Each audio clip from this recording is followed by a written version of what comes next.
Muy buenas tardes. Damos inicio a una nueva sesión de tutoría procesal civil. Hoy veremos la recepción de la causa a prueba. El artículo 318 del Código de Procedimiento Civil indica que, concluidos los trámites que deben preceder a la prueba, ya se proceda con la contestación expresa del demandado o en su rebeldía. El tribunal examinará por sí mismo los autos y si estima que hay o puede haber controversia sobre algún hecho substancial y pertinente en el juicio, recibirá la causa a prueba y fijará en la misma resolución los hechos substanciales controvertidos sobre los cuales deberá recaer. Solo podrán fijarse como puntos de prueba los hechos substanciales controvertidos en los escritos anteriores a la resolución que ordena recibirla. Dicho lo anterior, a esta resolución se le conoce comúnmente como auto de prueba. Ahora bien, la naturaleza de la misma corresponde a una sentencia interlocutoria. Y aludiendo al artículo ya esgrimido, el artículo 318, se consigna que para que sea procedente la recepción de la causa prueba, deben concurrir una serie de requisitos. El primero de ellos es que exista controversia. El segundo, que esta controversia se refiere a los hechos en atención a que el derecho no se prueba. O sea, no se puede probar los hechos ni negativos ni tampoco el derecho. En tercer lugar, tenemos que los hechos sobre los cuales recae la controversia deben ser substanciales, esto es, deben tener una decidida importancia dentro de la litis y deben ser, además, pertinentes, es decir, deben tener relación con la materia debatida. Dicho eso, la resolución que recibe la causa prueba es una sentencia interlocutoria de aquellas que resuelven un trámite que sirven de base para el pronunciamiento de una sentencia. Esta resolución, además de ello, se notifica por cédula a todas las partes, de acuerdo al artículo 48 del Código de Procedimiento Civil. Dicho lo anterior, en cuanto al contenido de la resolución, tenemos que la orden de recibir la causa prueba por el término legal y la fijación de los puntos de prueba, es decir, de los hechos sustanciales pertinentes y controvertidos que deberán acreditarse. Por tanto, la resolución deberá componerse de estos dos elementos.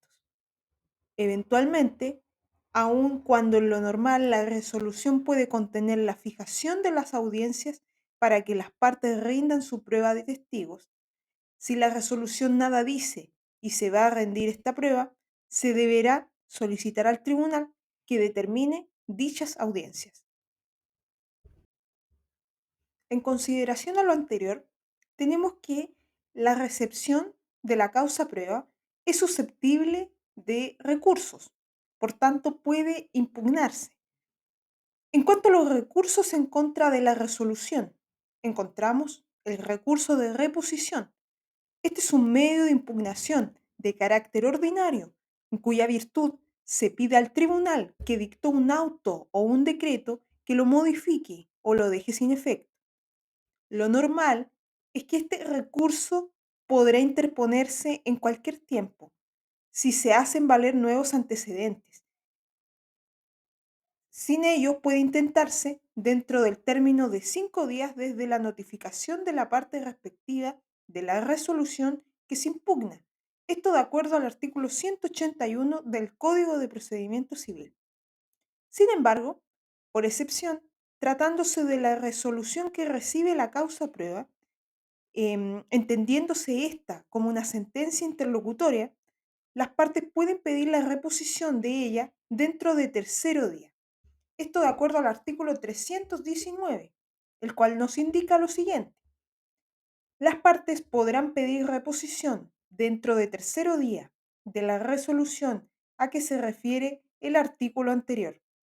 En consecuencia, podrán solicitar que se modifiquen los hechos controvertidos fijados, que se eliminen algunos o que se agreguen otros. El tribunal se pronunciará de plano sobre la reposición o la tramitará como incidente.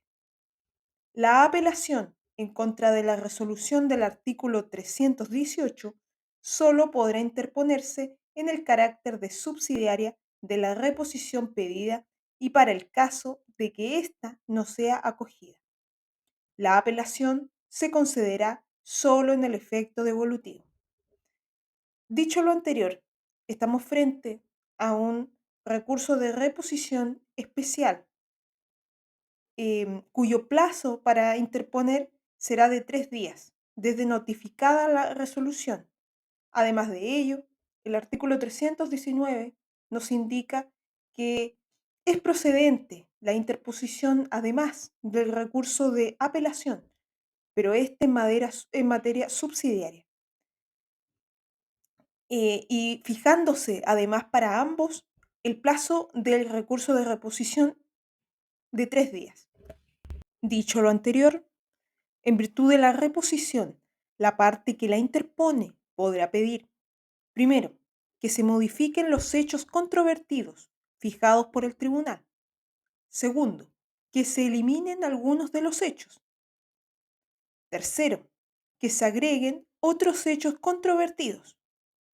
Dicho eso, el tribunal, frente a este recurso, se pronuncia de plano sobre él o bien se le da tramitación incidental, esto de acuerdo al artículo 326. Así las cosas, la resolución que acoge la reposición será apelable en el solo efecto devolutivo. ¿Qué es lo que nos quiere decir el efecto devolutivo? Quiere decir que la tramitación en primera instancia no se suspende, o sea, va a continuar el proceso mientras se falla el recurso por el Tribunal Superior. Eso sería en cuanto al recurso de reposición. No obstante lo anterior, otra manera de impugnar la resolución sería mediante la interposición del recurso de apelación. Este recurso presenta la particularidad, en este caso, que solo puede interponerse en el carácter de subsidiario al de la reposición ya esgrimida. Y solamente va a poder ser revisada por el juez si es que el primer recurso, o sea, el recurso de reposición especial que se interpone dentro del plazo de 3 días, no fuese acogido por el juez. Así las cosas, como ya se indicó, el plazo para la interposición del recurso de apelación que va en materia de forma subsidiaria al recurso de reposición será de 3 días igualmente. Esto constituye una excepción al plazo normal para apelar de las sentencias interlocutorias, que es de 5 días. Ahora bien, si se rechaza la reposición y el tribunal concede esta apelación de forma subsidiaria, lo hará solamente en el efecto devolutivo. Esto de acuerdo al artículo 319, como ya se había indicado. En este caso, la causa seguirá su tramitación y el tribunal de alzada conocerá, en su oportunidad, del recurso de apelación. Ahora bien, lo más frecuente es que cuando la Corte de Apelaciones conozca del recurso de apelación subsidiario al término probatorio, el plazo ya haya vencido y podrá ocurrir que el tribunal de alzada acoja el recurso. En vista de que esta situación es bastante normal, el mismo código otorga una solución para tal controversia, el cual se encuentra en el artículo 339 del Código de Procedimiento Civil, que hace alusión al nuevo término especial en virtud de un entorpecimiento. Este artículo indica que el término de prueba no se suspenderá en caso alguno, salvo que todas las partes lo pidan.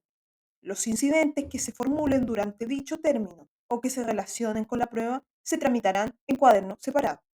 Si durante él ocurren entorpecimientos que imposibiliten la recepción de la prueba, sea respecto de algún lugar determinado, podrá otorgarse por el tribunal un nuevo término especial por el número de días que haya durado el entorpecimiento y para rendir prueba solo en el lugar a que dicho entorpecimiento se refiera. No podrá usarse de este derecho si no se reclama del obstáculo que impide la prueba en el momento de presentarse o dentro de los 3 días siguientes. Deberá concederse un término especial de prueba por el número de días que fije prudencialmente el tribunal y que no podrá exceder de 8. Cuando tenga que rendirse nueva prueba, de acuerdo con la resolución que dicta el Tribunal de Alzada, acogiendo la apelación subsidiaria a que se refiere el artículo 319, para hacer uso de este derecho no se necesita la reclamación ordenada en el inciso anterior. La prueba ya producida y que no esté afectada por la resolución del Tribunal de Alzada tendrá pleno valor. Por otra parte, la resolución en que explícita o implícitamente se niegue el trámite de recepción de la causa prueba, salvo que las partes pidan que se falle la causa sin más trámite. Esta va a ser apelable también de acuerdo al artículo 326, el cual nos indica lo siguiente. Es apelable la resolución en que explícita o implícitamente se niegue el trámite de recepción de la causa prueba, salvo en el caso del inciso segundo del artículo 313. Es apelable solo en el efecto devolutivo, la que acoge la reposición a que se refiere el artículo 319. Eso es lo que indica el 326 primera parte, que es atingente a la materia estudiada. Ahora bien, esta situación ocurrirá en forma explícita cuando el tribunal, luego de estudiar el proceso, una vez terminado el periodo de la discusión y sin que se haya producido conciliación, cuando proceda, señale expresamente que no existen hechos substanciales, pertinentes y controvertidos, y posteriormente citará a las partes para oír sentencia. Esa es la hipótesis de la forma explícita. Así, luego del análisis que ordena el artículo 318, el tribunal dirá, no existiendo hechos substanciales, pertinentes y controvertidos, cítese a las partes a oír sentencia. También podría decir, no existiendo hechos substanciales, pertinentes o controvertidos, no se recibe la causa a prueba. Cítese a las partes a oír sentencia. Ahora bien, de forma implícita, ¿cuándo sucede? Sucede cuando el tribunal, en primer lugar, em, no recibe la causa prueba, cita a las partes a oír sentencia, con lo cual estaría dando a entender que no habrá lugar a la prueba. En este caso, luego del análisis del artículo 318, el tribunal indica cítese a las partes a oír sentencia.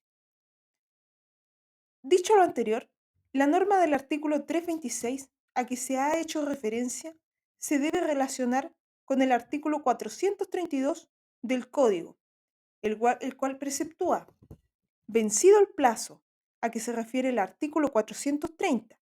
El artículo 430 hace referencia al periodo de observaciones a la prueba. Se hayan o no presentado escritos y existan o no diligencias pendientes, el tribunal citará para oír sentencia. En contra de esta resolución, solo podrá interponerse recurso de reposición, el que deberá fundarse en error de hecho y deducirse dentro de tercero día. La resolución que resuelva la reposición será inapelable. Así las cosas. Tenemos por un lado que el artículo 432 dispone que la resolución que cita a las partes para oír sentencia únicamente va a ser susceptible del recurso de reposición fundado en un error de hecho, como sería, por ejemplo, el que no hubiere transcurrido íntegramente el plazo de 10 días para el periodo de observaciones a la prueba y por ende no procedería en ese instante citar para oír sentencia. Por otra parte, el artículo 326 dispone que la resolución en que explícita o implícitamente se niega el trámite de la recepción a prueba va a ser apelable. De este modo, si el tribunal resuelve citar a las partes para oír sentencia, implicará que no se recibe la causa a prueba y en consecuencia se podrá apelar de su decisión. En este caso, no se estará apelando de la resolución que cita para oír sentencia, pues esta es una resolución de tipo inapelable, sino que se apelará en cuanto al tribunal que, al decirlo de este modo, explícitamente estaría negando la recepción de la causa a prueba. Pasando a otro tema, en cuanto a la ampliación de la prueba, tenemos que de conformidad al artículo 318, inciso final, solo podrán fijarse como puntos de prueba los hechos substanciales y controvertidos en los escritos anteriores a la resolución que ordena recibirla. No obstante ello, es posible la ampliación de la prueba en los casos que contempla el artículo 321. Así las cosas. El artículo 321 del Código de Procedimiento Civil indica que, no obstante lo dispuesto en el artículo anterior, es admisible la ampliación de la prueba cuando dentro del término probatorio ocurre algún hecho sustancialmente relacionado con el asunto que se ventila. Será también admisible la ampliación a hechos verificados y no alegados antes de recibirse la prueba, con tal que jure el que los aduce que sólo entonces han llegado a su conocimiento. Por tanto, podemos separar el artículo 321 en dos grandes hipótesis. La primera de ellas es que cuando dentro del término probatorio ocurre algún hecho sustancialmente relacionado con el hecho que se ventila. Esta resolución se acepta eh, y además la ampliación es inapelable. O sea, aquí estamos frente a hechos nuevos, hechos que no se tuvieron a la vista y que acontecieron em, dentro del término probatorio. La segunda hipótesis del artículo 321 sería referente a los hechos verificados y no alegados antes de recibirse a causa la prueba, con tal que jure el que los aduce que sólo entonces han llegado a su conocimiento. ¿Qué es lo que quiere decir? Quiere decir que estos hechos no se tuvieron en vista al momento de recibirse la causa prueba, ni menos en el momento en que se manifestaron los escritos que sirvieron de base para fijar los puntos de prueba. Así las cosas, la solicitud de ampliación de prueba del artículo 321 se tramitará como incidente, en cuaderno separado y sin suspender la tramitación de la causa principal, por lo que continuará corriendo el término probatorio. A su vez, al responder la otra parte el traslado de la solicitud de ampliación de prueba, va a poder alegar nuevos hechos que reúnan las condiciones del artículo 321 ya indicado, o bien otros hechos que tengan alguna relación con los que se mencionan en la solicitud de ampliación del artículo 322.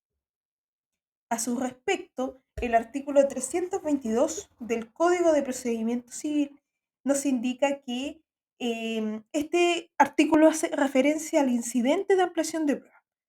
El artículo nos indica que al responder la otra parte, el traslado de la solicitud de ampliación podrá también alegar hechos nuevos que reúnan las condiciones mencionadas en el artículo anterior, en el artículo 321, o que tengan relación con los que en dicha solicitud se menciona.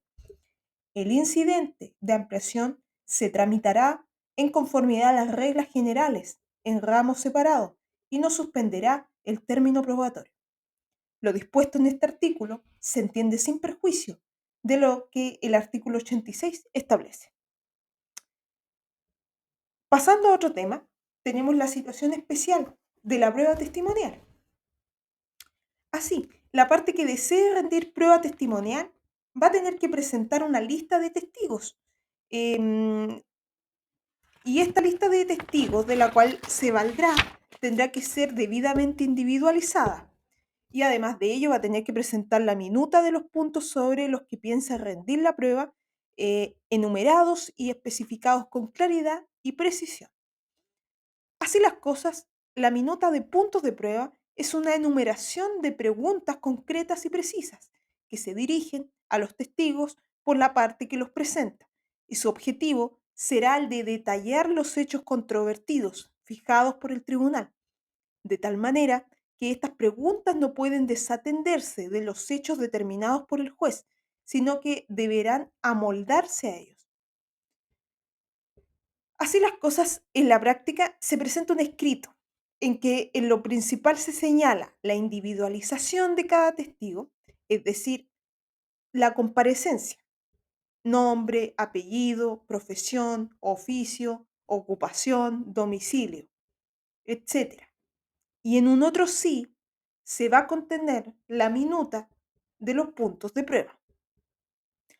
Cabe precisar que la ley no limita el número de testigos que se pueden señalar en la lista de testigos. Ahora, sin perjuicio de ello, no todos podrán declarar. Incluso es conveniente señalar a varios testigos por si cuando corresponde ellos se ven inhabilitados, debiendo advertirse que por regla general solo se examinarán a los testigos que vayan a figurar en la lista respectiva. A esto se relaciona el artículo 374 que hace referencia a las tachas de testigos. El artículo 374 nos indica, como se indicó, el 374 hace referencia a la sustitución de los testigos tachados. Indica, opuesta la tacha y antes de declarar el testigo, podrá la parte que lo presenta pedir que se omita su declaración y que se reemplace por la de otro testigo hábil de los que figuran en la nómina respectiva.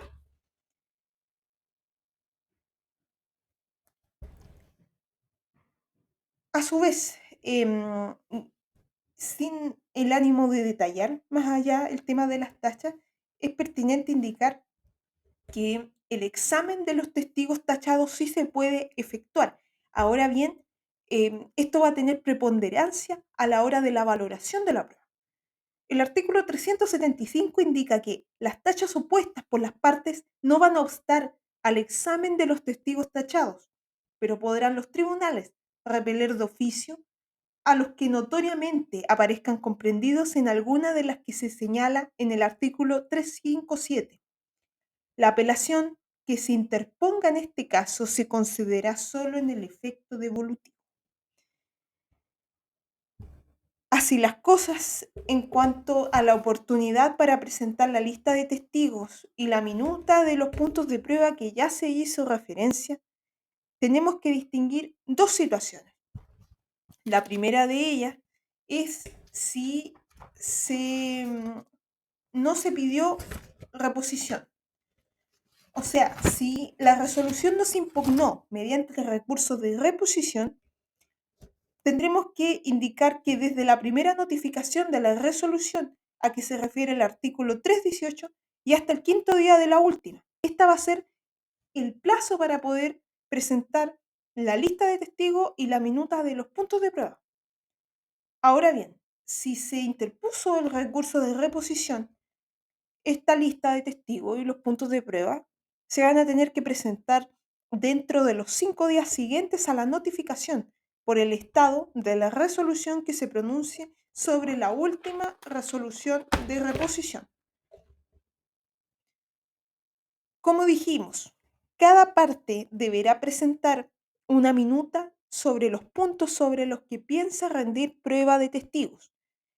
Cada parte deberá enumerarlos y especificarlos con claridad y precisión. Y debe también acompañar una nómina de los testigos de que piensa valerse, con expresión del nombre y apellido, domicilio, profesión u oficio. La indicación del domicilio debe contener los datos necesarios a juicio del juzgado para poder establecer la identificación del testigo. Así las cosas, el código señala que si se ha pedido la reposición y ya se ha presentado lista de testigos y minuta de los puntos por alguna de las partes, no va a ser necesario presentar nueva lista ni minuta, salvo que como consecuencia de haberse acogido el recurso de reposición, la parte que los presenta estima pertinente que debe modificarlo. Por último, aun cuando el código señala que cada parte debe presentar, es obvio que ello ocurre en el evento de que piense rendir la prueba testimonial, porque si estamos frente al caso de que la parte quiere prescindir de dicha prueba, entonces tiene que tenerla como no presentada y no va a ser necesario, por tanto, acompañar al tribunal ni la minuta de los puntos de prueba ni la nómina de los testigos con su respectiva individualización.